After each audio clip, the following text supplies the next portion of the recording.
On this episode of Big Boys Don't Cry, we discuss the 1998 film Pleasantville. You don't have to have seen the film to enjoy the podcast, but if you do proceed and listen without having seen the film, just be aware that we may discuss elements of the plot and there may be small spoilers. Enjoy.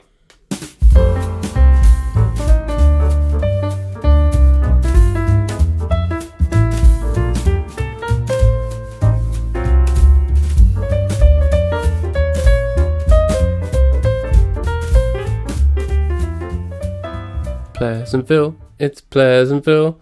Everything's good in Pleasantville. Pleasantville, it's Pleasantville. Everything's good here in black and white. Very good, very good. That's not based on any particular song. That's just straight out of the mind of me. I was loving it. That's the official Pleasantville soundtrack there, I believe. Yep. Pleasantville OST. Brackets 1998. You know how when the early 2000s when you would download music totally legally from Kazaa or Shazam or Napster or Hipster or one of those websites that they used to have, when you download music off one of those and it was always like the wrong song but was called that and it had like the wrong metadata and everything. If you ever looked up the Pleasantville soundtrack back then, that's what you got. Yeah, that's exactly right. Pleasantville theme.mp3 or .wav, and it's like a 1 gigabyte WAV file that takes you all day to download, and then that's what you get, just me going, Pleasantville, it's Pleasantville. And of course the 10,000 viruses that infest your computer. Yeah, while I'm singing Pleasantville, or like 1,000 windows are opening up on your computer and it won't stop. Yes, yeah. LimeWire was my... LimeWire, that's the one. See, I was more of a Kazaa kind of guy. Of course you were. I don't even know what that means. I'm just using it to insult you. We've got tribalism over all sorts of things, haven't we? You know, you've got tribalism of politics, of football, of Napster and Metallica. So I think that we go all the way down to, oh yeah, you use this illegal downloading tool, you pig. You hog. Why didn't you use this one? Yeah. But yeah, in 1998, when Pleasantville came out, they were nostalgic for the 50s. They're making films about the 50s. At this point now, I think we're 5 to 10 years off nostalgia for the days of very, very slow file sharing of MP3s. Yeah, imagine you've got mail, but it's two people trying to share a song over LimeWire. You've got a virus.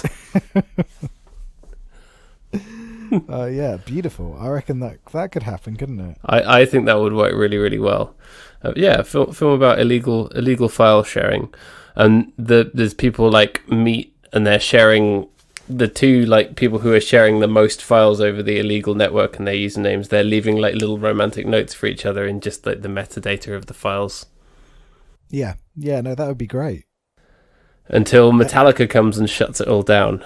And then they both Metallica have to go to the villains. Yeah, they have to write a very, very nice letter to James Hetfield to ask him to let them find out each other's identity, because there's no other way they can do it without other than getting all their files out of the file vault that he's got the key to. Yes, yeah, exactly. This could work. This could be great. Yeah, for sure. Especially as this is probably around 2003 when it's Saint Anger era and Metallica, and they're a laughing stock anyway. Did you see the hilarious thing about Metallica? Did I send it to you? Which one? There are so many. There's so many. Obviously, the entirety of Saint Anger. But they did like a live stream on Twitch for BlizzCon, the Blizzard event. Oh, you did send me this, yeah. But explain it to me in more detail, because I think the words Twitch and BlizzCon have taken this slightly over my head. So, old man, Uncle Grandpa, Paddy over here. I don't Twitch, I don't TikTok. You know, I need this explained to me. Centrist Dad Paddy here. Yeah, Keir Starmer over here. Okay, Keir. So, Twitch is a live stream platform generally used for video games. And BlizzCon is an event that Blizzard, the video game developer, runs. Right. And they had a special musical guest for BlizzCon this year, which obviously isn't taking place in a big event or anything like that. Metallica were going to play some songs and it was going to be live streamed. However, the music industry has so destroyed being able to play music over live streams that Blizzard had to replace Metallica's music with like Creative Commons use soft electro, because otherwise they were going to get a copyright strike on their own channel of the band playing their own material. Wait, so Metallica themselves agreed to it? Yeah, but they couldn't legally get it signed off by the record label? Well, the thing is that it's all automated, so it's probably all signed off absolutely fine. Right. But copyright strikes are basically automated across all these platforms. Yes. So something will have pinged and gone, we're going to take you down. So they realise, shit, we're gonna have to do it. So they swapped out their music for this really light, jazzy electro folk stuff. It was wonderful. That's amazing. It's the algorithm. They got beaten by the algorithm. Which that's was like how on record labels. That relates to this show, actually, which is that we're on YouTube now. We've been on YouTube for a while, and thank you to everyone who's listening on YouTube, and I really like that because it makes our show, it automatically generates the captions for our show, which are often wrong and hilariously bad, but it's good if you want to be able to access our show and you have aren't able to access the audio. It's a big problem for podcasts actually in general that they're not as accessible as they could be. So I'm really, really happy about that, and I'm slowly getting all of our back catalogue on there as and when I can. But on a lot of our older episodes, we've used very, very short clips of like a relevant song, which is copyrighted music, and then I get told in the YouTube dashboard that means like you can't listen to this episode in Cuba or somewhere because there's a copyright claim there on the song Smooth by Santana featuring Rob Thomas, because of course we're making loads of money off of that. So come at me, Santana. Yeah, they can take all the money off that episode. Yeah, so and it doesn't get banned, but it usually just says you can't monetize the episode. Not that we're monetizing it anyway, but there it is. No, because and this is what's interesting is seeing companies having kind of fights over takedown requests. So there's a video game YouTuber called Jim Sterling, who is extremely good. Really on the ball in terms of, social issues within the industry. And he's been very much against the sort of automated copyright strike, and he's been targeted by bad faith, strikes from people who don't like the content of his videos, and they've tried to, of their videos, and they try and take them down. And so what they've done is occasionally to avoid a company like Nintendo or Ubisoft from being able to copyright strike the video and get the ad revenue. What they've done is they've put a song at the end, ensuring that then there's a fight between a record label and a video game publisher over who gets the ad revenue of it, which then completely screws up the whole thing. They'll end up having to split the revenue or something like that, and it just makes it annoying for everybody. So they still don't get the money. They get most of the money off Patreons, I think. Right. But what they've done is just make it harder for other people to get money off the work, which I think is yes, do that. Screw these companies. Which is why on some episodes of our old show, we switched to a jazzy theme about 10 to 20 episodes ago to make it a bit like a sort of Nora Ephron film, and I really like that, and I think it's very us. But up until that time, you might have heard, say, a bit of Santana at the beginning of the episode and then honky tonk badonka at the end, or vice versa. And the reason for that is that we want Trace Adkins and Santana to be splitting the massive revenue that we get from it. It's our gift exactly to them. So have you had any Trace Adkins copyright strikes? No, actually. I don't think I've gone as far back as when we were using that as music yet on the uploads. But I'm sure that, we're going to find out that our show is banned in Texas or whatever. Amazing. Yeah, no. Trace Adkins is going to come after us, even though we've given him so much free promo. Yeah, we love Honky Tonk Badonka Donk. It's a genuine anthem. Yeah, that is our anthem. If we were ever to get married, then that would be what we had as our first dance. If I was ever to divorce my wife, so I could marry you instead. Yes. So that could happen. That would be our first dance, wouldn't it? Yeah.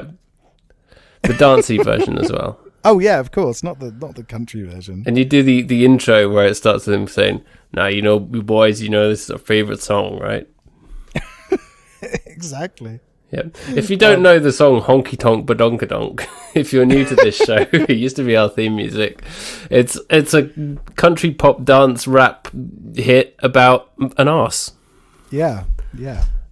That is what the Honky Tonk Badonkadonk is. Yeah.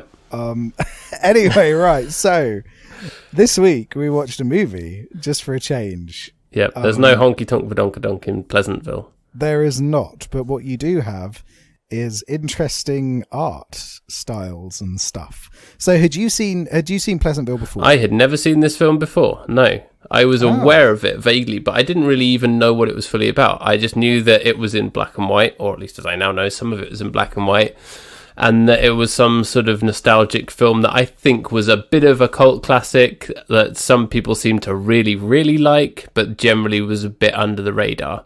So it was a good time, I think, and a good choice of you to pick it, and I found it a very, very interesting watch. But you'd seen it before. I have. So I was a huge fan of this movie when I was younger, but I haven't watched it in a good decade, I think. Right. It's Can you remember when you first saw it? So I first saw it when I was in my early teens, I think. And probably, you know, I had quite bad insomnia a lot when I was younger. So it was probably one of those things that was on TV at like 1 a.m. and you're just like, oh yeah, okay, this looks interesting. Then watched it and thought, oh, this is good. I actually owned this on DVD. That's how much I liked it when I was younger. Do you still have any DVDs knocking around? So I have a box. So it's like those steel boxes where you have, often DJs used to use them where they have CDs in them. For like the CD switches at club nights. I've got one of those steel boxes that's full of old games, CDs and DVDs. So any CDs that I didn't want the artwork for are in there, which is only a handful. But then old games where I didn't want to keep the boxes and DVDs where I didn't want to keep the boxes are all in there. You mean like cartridge games? No, so the cartridge games are in a separate place. They're in a little cupboard, which I can't bear to get rid of my old NES games. Gonna say you've got quite a lot of those. I always used to enjoy coming to your house and ogling those. Yeah, I've got the old Nintendo Entertainment System. I've got the Super Nintendo as well. Which when I move, which will hopefully be soon, I might actually have space to put them somewhere other than the cupboard, which would be nice. But yeah, so yeah, I did own Pleasantville, and I really enjoyed revisiting it. Actually, it's held up very well for me, at least. Yeah, I as a first watch, I found it very, very enjoyable. I mean, I think it has flaws, and I understand why it didn't do as well as it could have done, or perhaps even should have done, but at the box office and critically. But yeah, overall, I found it very, very enjoyable and interesting work. And I think one of the most important things to note about it is that it's ambitious. Not just, I mean, it comes across as ambitious now, looking back on it. You know, it's over 20 years old. This is from the late 90s. But it was very, very ambitious then. I mean, not just technically, but in terms of its concept as well. And you know, I always like a film that aims high, right? Oh, yes. Yeah, no, I completely agree. I'd rather have something that's ambitious than plays it safe. And I think Pleasantville's definitely one of those movies, you know.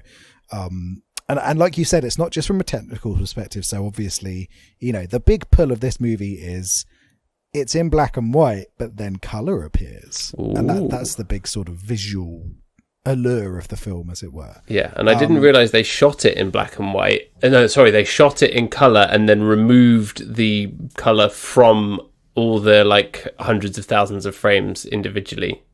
Yes, yeah, it's a real painstaking effort to create this film.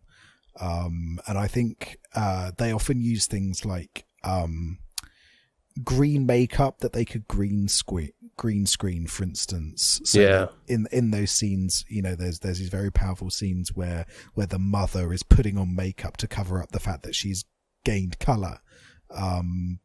and in those kind of scenes, it was green makeup so that they could green screen it to make it look grey again afterwards. And so, from a technical perspective, it's a really fascinating and ambitious film, but also, in terms of its pacing, in terms of its plot, in terms of its themes, it's also got quite a lot going on. And what I like most about it is that this is one of those movies that, it goes in one direction initially, but it shifts into an entirely different area as it goes on, and it does it in an almost seamless way. So much like Harry Styles. Exactly, this is the Harry Styles of movies, where to begin with, it's kind of light-hearted. It's one of those light-hearted teen sort of comedy things where you've got these high school kids, they're thrown into this outlandish situation. It's Hot Tub Time Machine, basically, isn't it? Yeah. Uh-oh, we're stuck in a 50s sitcom. Everyone knows that. The hot tub machine repair guy, comes round and says, I've got a hot tub there. And they're like, we didn't order a hot tub, guy. And he's like, here I am. Let me fix your hot tub for you. This one will put you right in the hot tub. This will put you right in Atlantis. There we go. That's our next movie. Have you seen Hot Tub Time Machine? I have seen Hot Tub Time Machine, and we should talk about I have not. We should talk about that film. Because it's... no, we'll leave it for when we do eventually talk about Hot Tub Time Machine. But that's our next movie. It's a hot tub. Or maybe it's like a jacuzzi instead. So we do a slight variation on a hot tub. Jacuzzi Time Machine. The jacuzzi portal experience. That just sounds like a psychedelic rock band. That's my next band. But no, what we need to get to is that it's it takes them to Atlantis accidentally.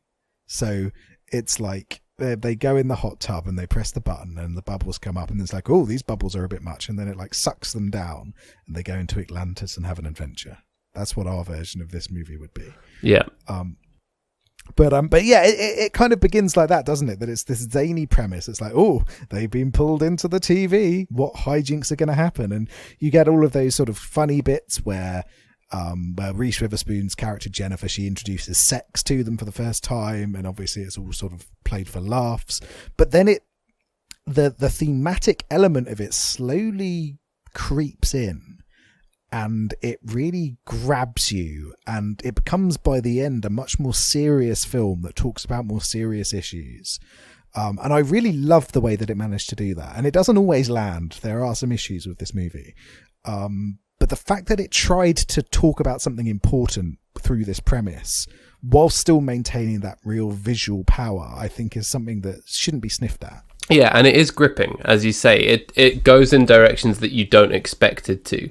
The main thing is, obviously, when it starts out in the real world, Tobey Maguire, young pre-Spider-Man Tobey Maguire and young Reese Witherspoon, their brother and sister, they're at high school together. I think they're twins. Is it they're twins? Yeah, that's right. Yeah, and he really loves this 1950s TV show called Pleasantville, which is introduced in a really, really brilliant title sequence. They don't make them like that now, do they?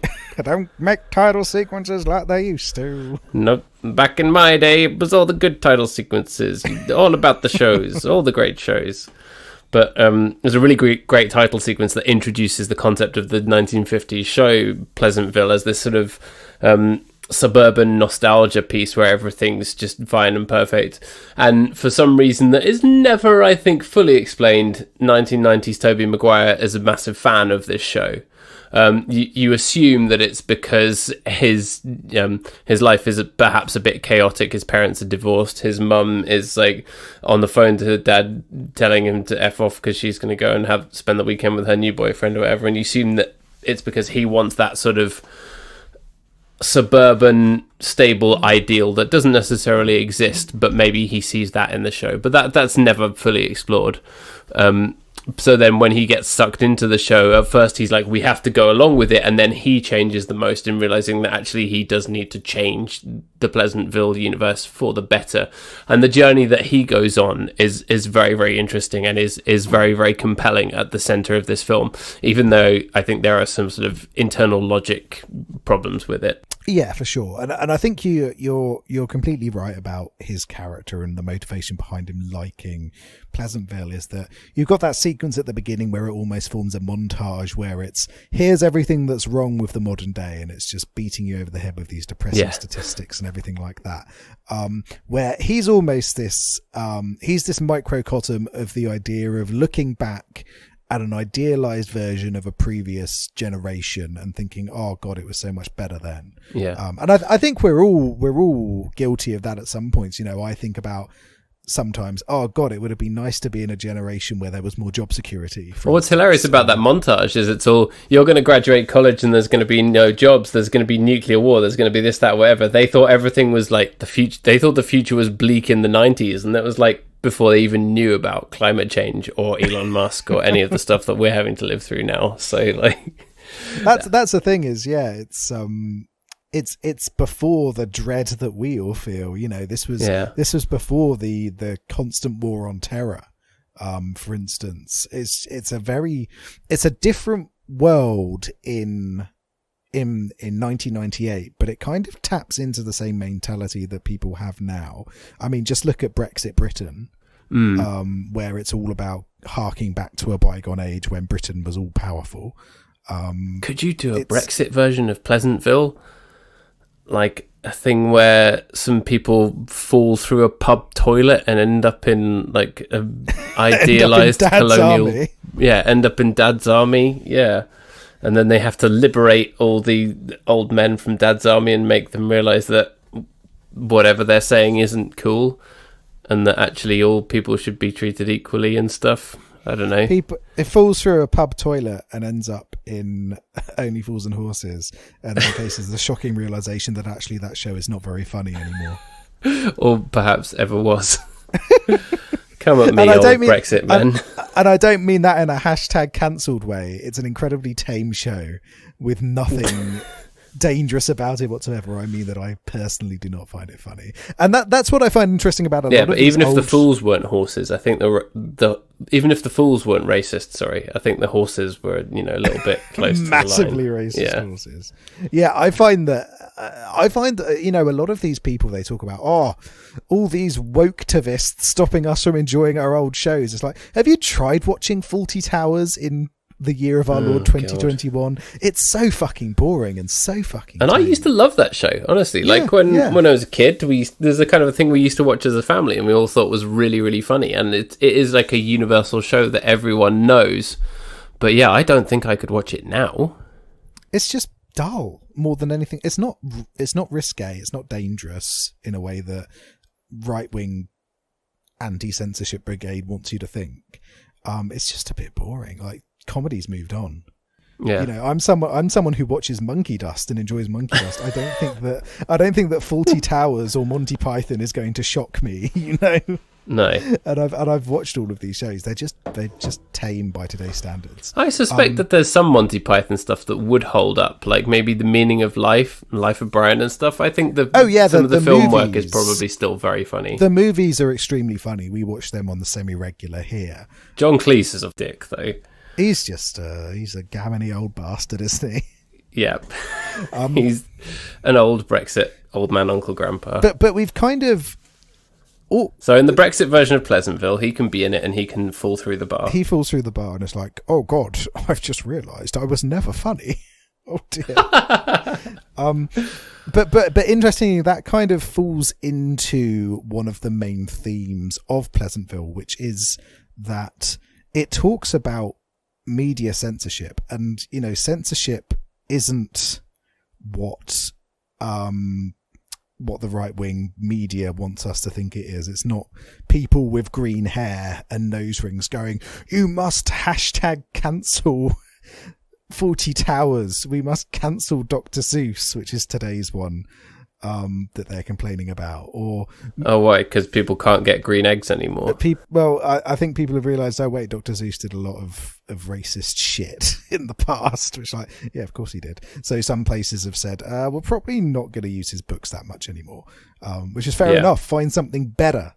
Yeah. A bookshop choosing not to stock his books is not censorship. A bookshop, this is where the right thinks that is censorship, and it's not. A bookshop can choose what books they want to stock, you know? Yes, yeah, exactly. So, like, instead of, the right-wing media heads, they want you to think that not being able to say racist, homophobic, or transphobic things without being called out, they want you to think that is censorship. But in reality, censorship is a much more insidious and much less easy to recognize issue, which is talked about in Pleasantville. It's about the eradication of sexuality in the media. It's about the eradication of relationships in the media. It's about the eradication of female agency in the media. And this comes across all the time in this film. So there's that very funny scene where Jennifer is off to go to the loo and realizes that there's no toilets anywhere. Or everyone sleeps in single beds. And that's not just a nod to the fact that sex doesn't exist in this universe. It's the fact that, according to the FCC in America, you were not allowed to show toilets in TV at that point in time in the 1950s. And was that true? Yeah. I did not know that. Yeah. Do we know when the first toilet was shown on TV? Then? So I think it's one of those things that came in and then went again. But it all kind of ties into the censorship that was around in that time about keeping things pleasant, basically. So 2 single beds instead of a double bed because you can't even show the possibility of people having sex. All of this ties into the way that right-wing companies and right-wing ideals have censored thought and censored ideas for an incredibly long time in a much more dangerous way than people claim left-wingers are trying to censor people at the moment. And it all ties into what the FCC was doing, into the Hays Code, which I've ranted about on this podcast before. The comics code. The comics code. But yeah, and that's one of the most interesting things about this movie is the way that it talks about that. So you've got that great line where he's like, we've got to keep things as pleasant as possible. Think of the children. We can't show things that children might see. You painted this giant mural on the side of the police station in full view of where children are walking. He says there were minor children there, and what's hilarious about it is there weren't. Everyone in Pleasantville is in high school, apparently. Yeah, you've got that apart from Jeff Daniels. You've got the one paperboy kid. Yeah, he's the only minor. And to be fair, he did see the boobs and then crash his bike.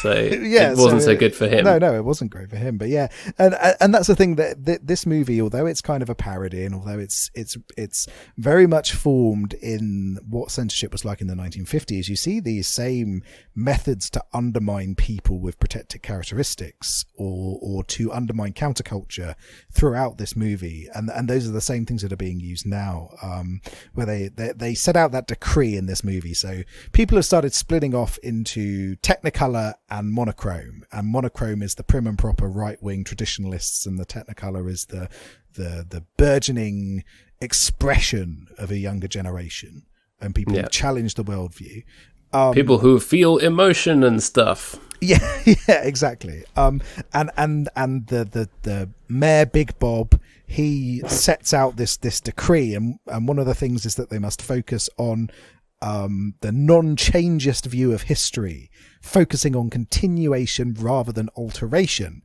And what struck me watching this movie in Year of Our Lord 2021 is that sounds an awful lot like what the right wing want to do to history at the moment.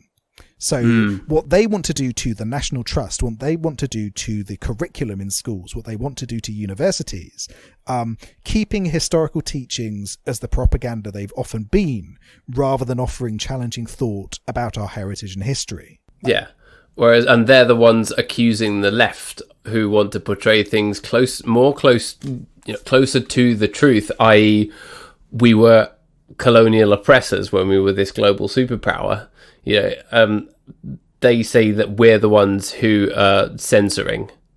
Yes, exactly. Ludicrous. Exactly. But in fact, they are the ones, by suppressing learning and by suppressing history, they are the ones actually doing it. And so I found that there's these really... I wasn't expecting this movie to hold up as well in the modern day as it did when I was younger, but actually there's things that feel almost more potent in a way.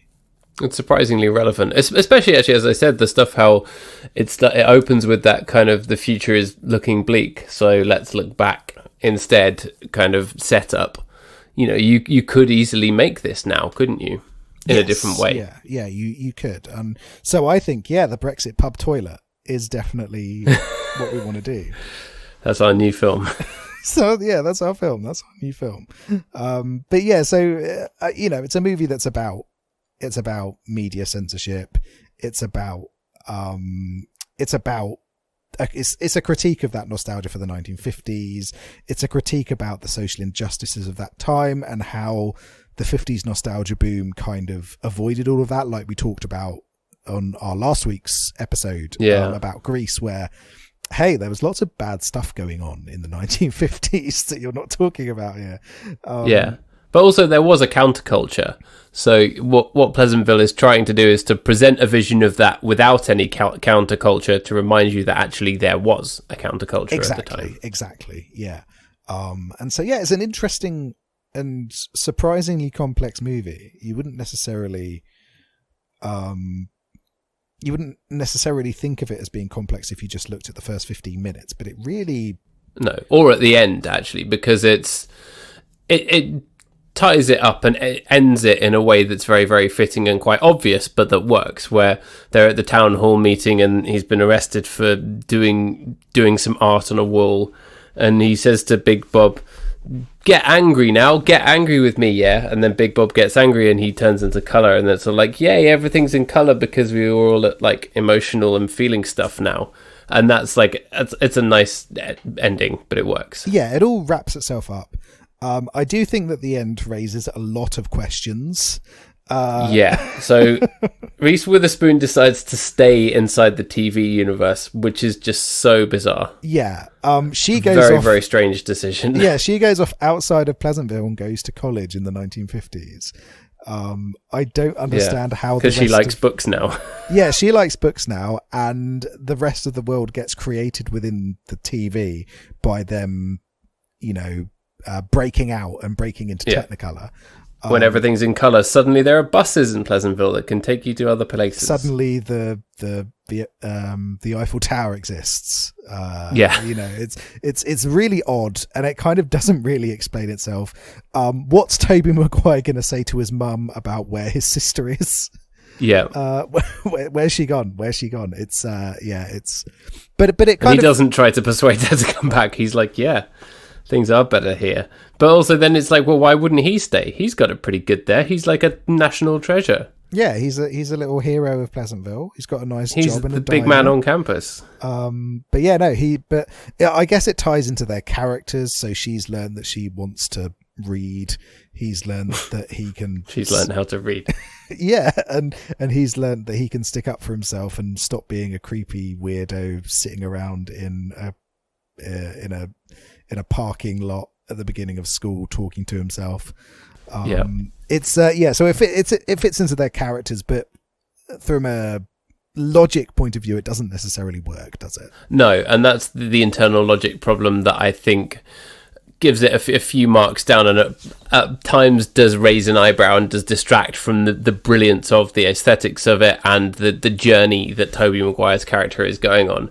Is that there's this whole thing that like everything in Pleasantville is just in this one vacuum, so the main street just comes back onto Main Street, and it's like everyone in Pleasantville only knows about Pleasantville and they don't know about the world outside. But to be a human being, you must surely know other things, and it's like, the internal logic of that I think doesn't quite work. And the main one of the most obvious examples of that is when the tree catches fire and he has to go get the fire brigade.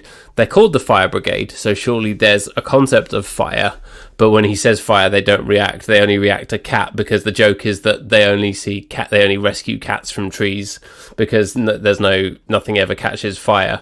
But it's like, to be a fire department they would still be aware of fire. I know I'm going on about it, but that kind of struck me as the internal logic problem that it suffers from. But as I said, I would rather have an ambitious work that struggles with its internal logic than an unambitious one that is just a pure nostalgia piece. See, I didn't necessarily mind the fire department thing, because I think that tied into how the use. I just hate cats. Yeah, I was going to say it's just because you don't like cats.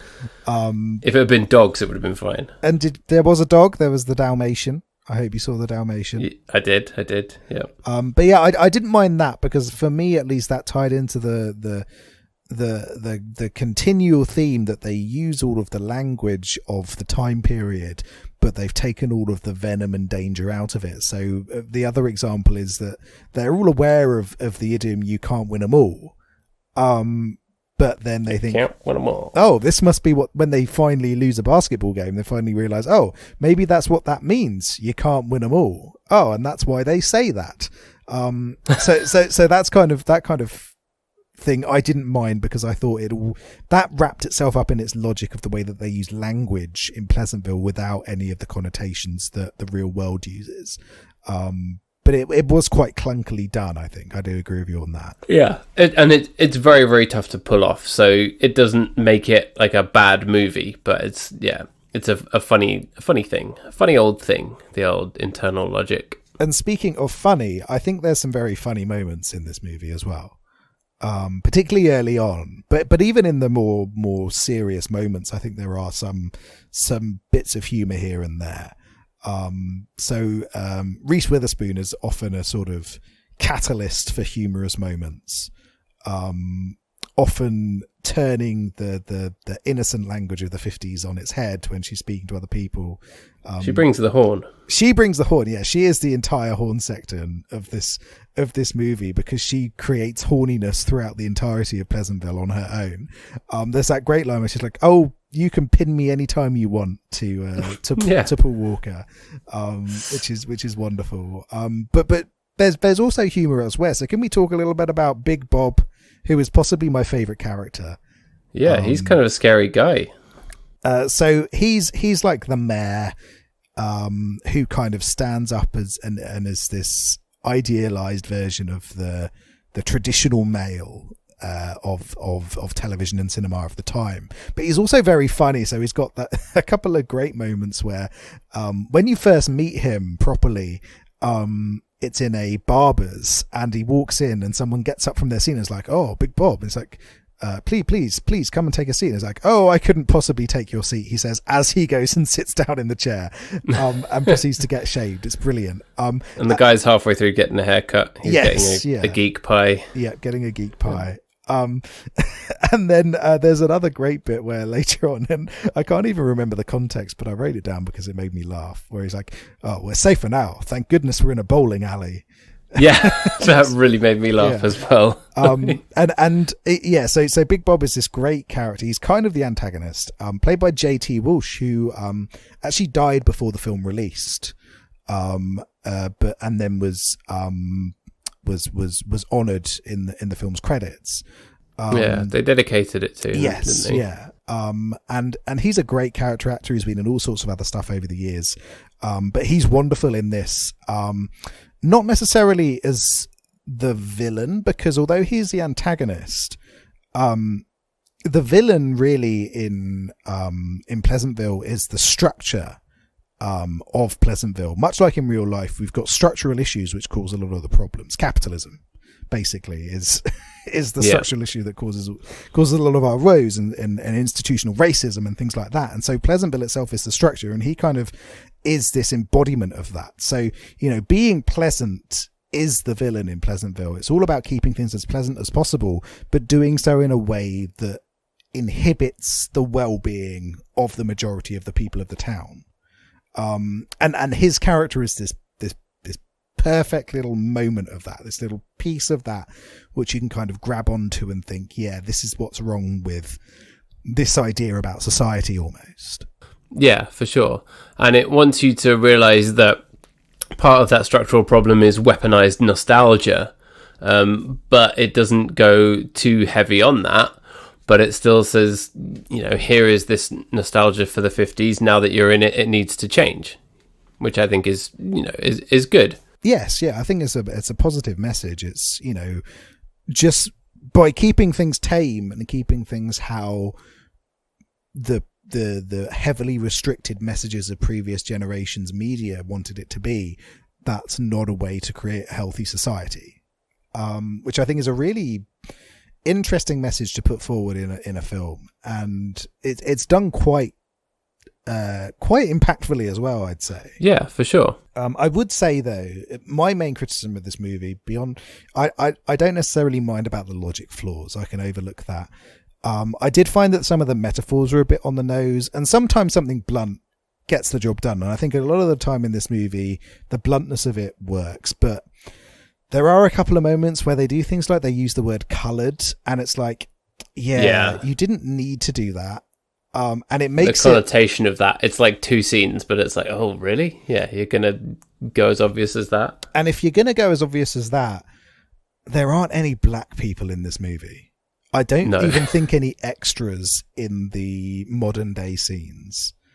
It's still a white movie. It's still an incredibly white movie. It makes me wonder, why didn't this win the Oscars? It's a movie about social injustice made entirely by white people. That's surely exactly what the Oscars should be giving Oscars to. Starring Scarlett Johansson as a boy who falls into the TV. Falls into a jacuzzi and ends up in Brexit land. Brexitville. But yeah, I think, this is a movie that, it's not just about race, but race does play a big part in them talking about the injustices of the 1950s. Obviously, it's about that. It's about female. It's like it can't bring itself to actually be about race. Yeah, it's a smorgasbord of all of the social injustices of the 1950s thrown into one place without specifically talking about any of them in clear terms. And you think, maybe you could have at least had some black extras at the end when Reese Witherspoon's at university, or something like that. If you're gonna be talking about race, I think you need to actually be more precise with it. And I think that's my one issue with this movie, is if you're going to talk about it in nebulous terms, don't do that. Actually talk about it. Yeah, and so the threat and the injustice that it tries to portray is a little bit nebulous. I think that's the right word for it. Yes, yeah, exactly. But you can kind of forgive that, I guess, because in general it hits home. It's just, it's a little bit vague. Again, vague in a way that a lot of Hollywood movies are about these kind of things. You don't often see Hollywood movies that talk about these problems directly. Especially Hollywood films from 1998. Yes, yeah. And it kind of it's balanced it out a bit by there being such incredible performances in this film that you kind of forgive those flaws as well. So obviously you've got Tobey Maguire and Reese Witherspoon. They're great as the two leads. This brother sister combo. But then you've got a great ensemble cast. So William H. Macy is the TV dad. Yeah. Joan Allen as the mum is absolutely wonderful. She's a wonderful actor. And I think she's absolutely great in this. But then you've also got Jeff Daniels, obviously. I love Jeff Daniels. You've got Don Knotts as the TV repairman who's famous from the Andy Griffith Show. So they got someone actually from one of these old sitcoms to come in and be this character, which is brilliant. And of course, Paul, that's a very good move. It's really great, and he's perfect as this very strange TV repairman. And then you've got Paul Walker as well, rest his soul, who's really great as the sort of meathead jock character in the high school. And also shout out to 2 minor Buffy the Vampire Slayer cameos. So 2 of the minor cast in this were in Buffy. And shout out to Jenny Lewis of Milo Kylie fame, who is in the first scene with Reese Witherspoon as one of her high school friends. Oh, really? I don't think she even had any lines, but there she was. But she's there. So yeah, it's a great cast, isn't it? And I know that you're a big fan of our boy Jeff. Yeah, he's great. I mean, everything I've seen him in, he's been brilliant, and he's done so many different things as well. And you think of him as kind of an old guy, but actually he's been in so many fantastic films. And I think weirdly, he really, really stayed with me because he was in the live action 101 Dalmatians in 1996. Oh, which yes. I think when I was like 8 years old, I thought that was one of the greatest films ever. And he plays the guy in it. Where it's famously snowing all the time in London. Yeah. And he's like a penniless composer, but they live in central London in a flat overlooking Regent's Park. You know, all of that stuff. It's great. For me, he's always Harry from Dumb and Dumber, but he's done so many great things. Yeah. He was in The Newsroom. He obviously that show never quite reached what it should have been. I don't think I ever saw that. So it's the Aaron Sorkin venture about people working in TV news. Oh yes, that's right. And sometimes it had great moments. And he was the lead in it, and he put in some great performances, but never quite reached where it should have been.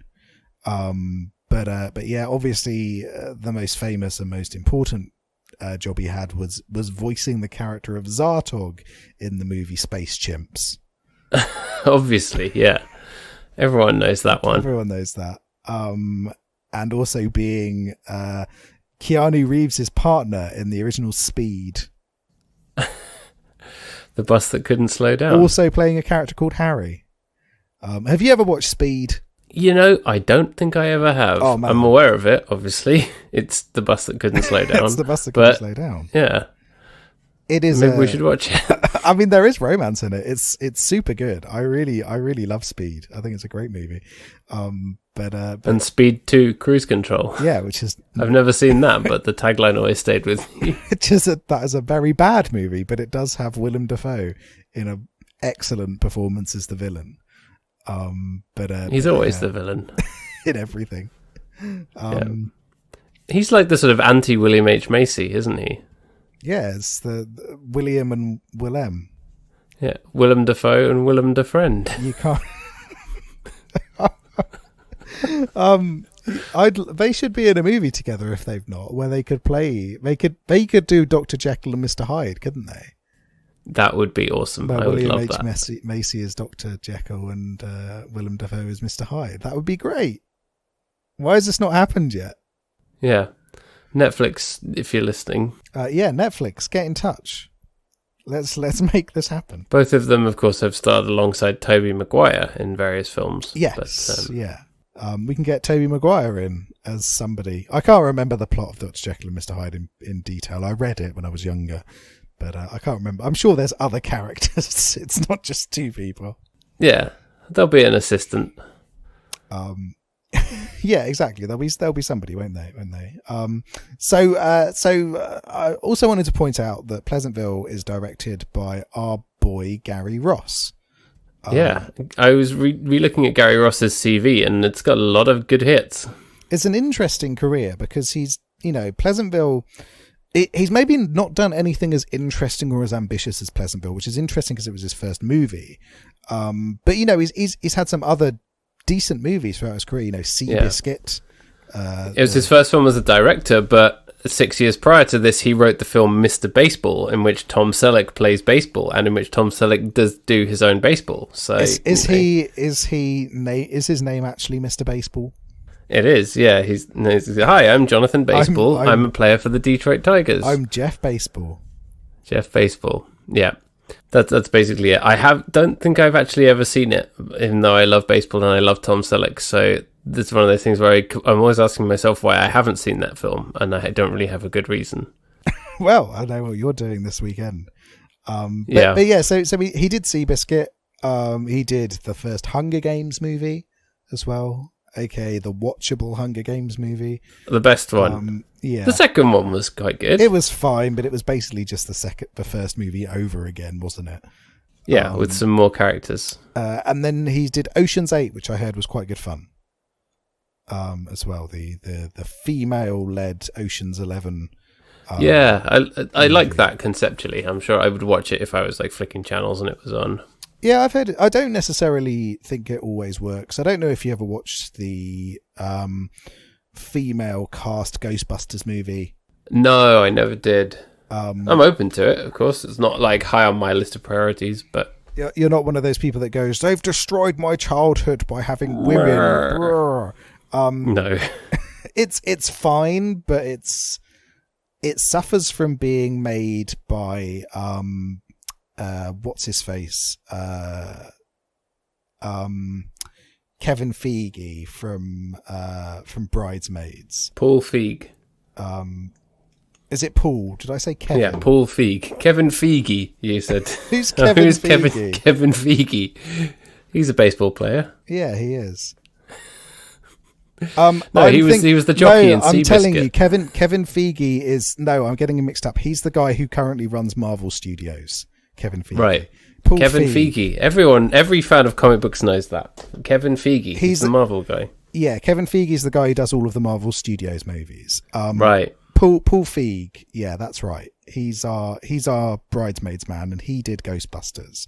Right. And it does have his level of comedy, so it's very sort of ad-libbed, meandering, dialogue heavy, which isn't necessarily the right fit for Ghostbusters. So some bits of it are very funny, but he kind of just let the actors let rip and just, you know, bounce off one another, and so it doesn't feel tightly paced. It doesn't feel it doesn't have the right pacing at all for the kind of movie that it wants to be, which is a bit of a shame, because sometimes it is very, very funny. Right, that's what I've heard. So it's got I'm open really to good, it, but it's got really good bits. I think the cast in general is really good. Kate McKinnon is hilarious in it, but it's just a little bit, it's a bit of a missed opportunity. Unlike some of his other movies that he's made, which hit a similar point. So I'm one of those people that will forever defend the wonderful movie Spy, starring Melissa McCarthy, where I've not seen that. Where Melissa McCarthy is a spy, and it's genuinely one of the funniest things I've ever seen in my life. She's brilliant in it. Rose Byrne's in it and is hilarious. Jude Law's in it as well. Miranda Hart is in it as well. And is genuinely hilarious as another one of the operatives. It's just it's a great film. We should watch that at some point. I'm open to that. Yeah, it's awesome. If you want funny Melissa McCarthy, and I don't think she does a shit in a sink at any point in the movie. That's definitely a plus. Which is a plus for you. Is a plus for you. I know that you were highly offended by Bridesmaids. Yeah. Hated that. # cancel Bridesmaids, says Paddy. Yeah. The FCC didn't put a stop to that one, did they? They did not. You ever seen Seabiscuit? I've not, no. Dreary film about horse racing. It's horse racing in the Depression, but a horse makes people feel better. That's what it is, basically, isn't it? Yeah. And Tobey Maguire rides the horse. William H. Macy commentates the horse. You know, it's got good people in it. Yeah, I've heard it's good, but as I have zero interest in horse racing, it's one of those things that I've never watched. Yeah, exactly. But yeah, the only other Gary Ross wrote, directed, and produced that one. Yes, so the same as Pleasantville. Actually, I think he was everybody, wasn't he, in Pleasantville? He was. He was here. He was there. He was everywhere. He was in the diner. He was in the town hall. He was Jeff Daniels. He was all over it. Tommy Wiseau. Yeah. Which actually worked. And sometimes it does work. Sometimes these people, that you give them control and they're able to actually create something brilliant out of it. And he's one of those people where I will be interested to see what he does next. Always. And I think that those kind of films are often the most ambitious ones, right? Going back to the point I keep labouring about it being ambitious, is that's often how you get there. And that's also often how you end up with The Room. But even The Room is great in its own way, isn't it? Yeah, of course. The only other thing I wanted to call out is, I love that cover of Across the Universe by Fiona Apple.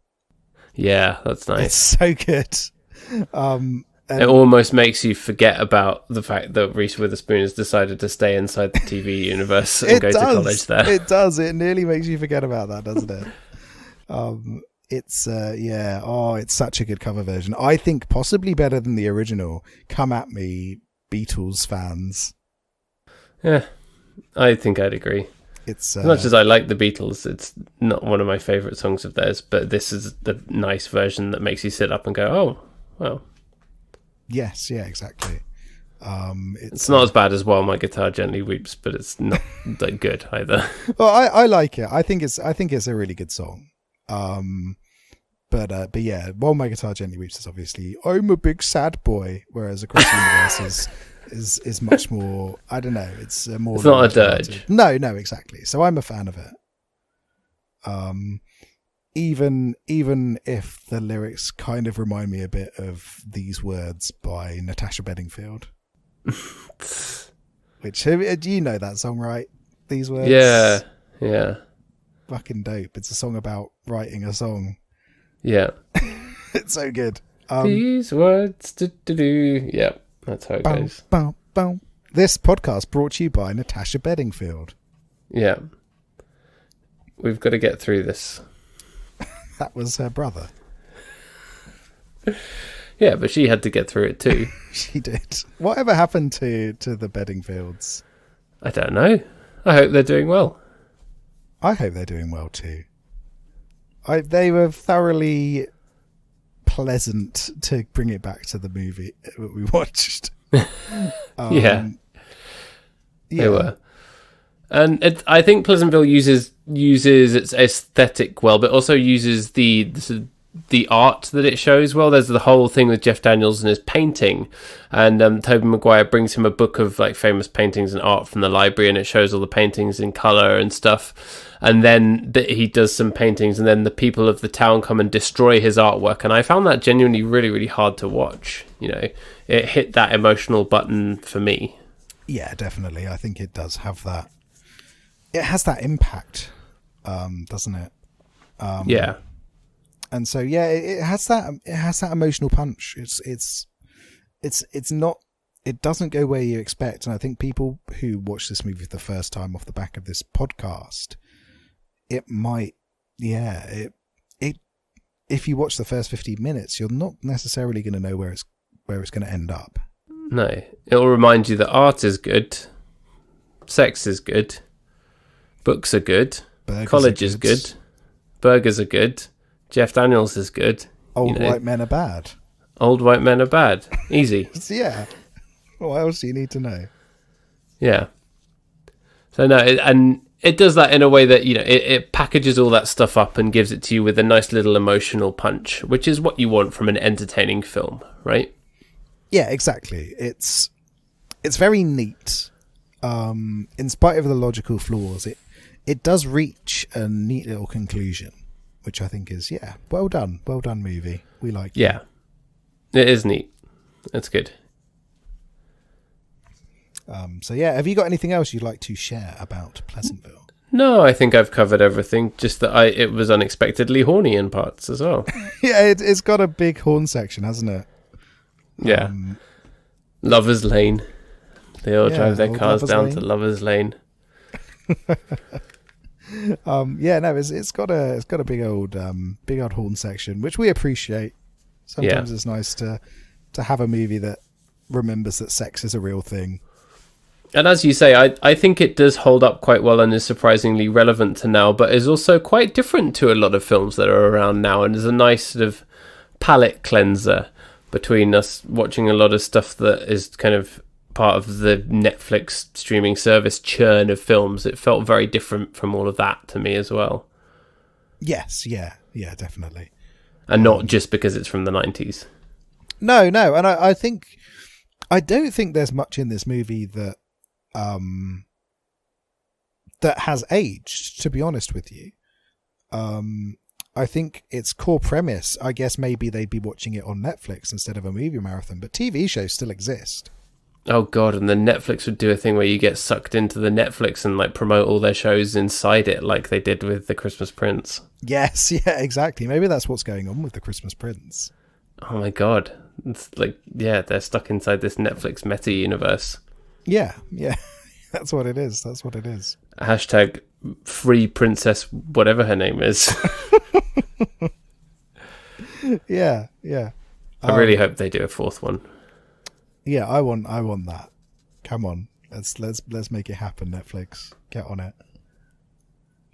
Anyway, right. So, if you've not got anything else to share, how are we going to rate this bad boy? How many episodes of the 1950s TV show Pleasantville are you going to watch as part of a marathon of it being shown on TV? So I'm gonna go for a good old 16 episodes, I think. Nice. That's good. Yeah, I will do the same. I'm in complete agreement. 16. It's a good size marathon, isn't it? 16 episodes. Of a possible 20. You fall asleep just shy of the end. You can't stay up too late. You can't stay up all the way to the end, but you nearly make it. Yeah, no one stays up all night in Pleasantville. You'd be too tired to go and work in the diner the next day. You've got to go put on your old man pajamas. Yeah. Which I'm sure they wear. They're all wearing those old man pajamas with a little cap. Yeah. Oh, like a little wee willy winky nightcap. Yeah, exactly. Yeah. Yeah, definitely. Anyway, right, what have we got up next? I'm excited to hear what you. Well, I asked my wife before we started recording what film should we do next, and then she proceeded to look through what was on Netflix and list loads of films and text them to us. So you've seen this same list as I have. So, but I'll give you some choices there based on actors. So you can have Hugh Grant. Mm-hmm. You can have Mark Wahlberg. Okay. Or you can have Jack Nicholson. Jack Nicholson, the golfer. The golfer. Yeah. Or Drill. Okay, Jack Nicholson. I am. That's a tough decision because I think I know what. You could work it out if you look at the text that she was sending us. I think I know what they would be, but let's go with a bit of Hugh Grant. I like a bit of Hugh Grant. Good call. We're going to be watching the film Music and Lyrics. Ah, excellent. Have you seen it before? I have not seen it. See, I've seen it. Well, I chatted with my wife about this before I came up to record. I have seen it, but I can't remember that I've seen it, so I think that bodes well. This is the one that's got Hugh Grant and Drew Barrymore, is that right? Yes. As you know, I love her, so this is going to be a good one. Cool. Yeah, no, I've not seen it, but I am excited to give it a go. I'm surprised you didn't go for Mark Wahlberg. I got to be in a specific mood to handle Mark Wahlberg. That's true. And that's true not just for you, but for everyone, I think. That is not me right now. I'm not capable of handling Mark Wahlberg. I'm too tired. You haven't got your funky bunch. I do not have my funky bunch. But yeah, on that note, that film was instant family. And just as an aside, I wanted to say we randomly caught it on TV the other day, and I was pleasantly surprised by it. So I won't say any more than that because I'd like to save it for a future episode. Oh, but cool. It was much better than I was expecting. And Mark Wahlberg was much better than I was expecting. Well, I think Mark Wahlberg's one of those people where if you use him effectively, he can be very, very good. Like a rock-type Pokemon. Like a rock-type Pokemon, exactly. Or an ice-type Pokemon. Yeah. Yeah, that's exactly who Mark Wahlberg is. Anyway, yeah, so yeah, no, we should watch that in a future episode. But yeah, no, I'm excited for a bit of music and lyrics. Yeah. It's a good one, I assume, having seen it once before and having no memory of it. All right, well, thanks a lot for tuning in. If you watched Pleasantville, we really, really hope you enjoyed it and managed to find some joy and get that nice little emotional punch from it like we did. If you haven't seen it, do go and watch it. It is well worth your time. You can find us on Twitter at BigBoysDon'tPod, on the emails at BigBoysDon'tCryPodcast@gmail.com, and as I said, we're now on YouTube as well. So you just go to YouTube. I think it's youtube.com/Paddy Johnston, and I've got a playlist of all of our episodes that are on there, where I'm adding to the back catalogue as we go. And thanks a lot for listening. We really, really do appreciate it. And last things to say are the usual things. There's a link in our show notes to where you can give us money. Just think of it like a tip jar. And also, please rate, comment, and subscribe. Yeah, come and subscribe and tell us what TV show you'd like to be sucked into. That's a good question. Yeah, actually. What TV show would you like to be sucked into, Paddy? Crofts. Just to play with the dogs. No, but you'd be. No, I'd want to be a dog. You'd be a contestant, so you'd be walking around naked on the little fake grass and having to do a little twirl for the weird dog eugenicist judges.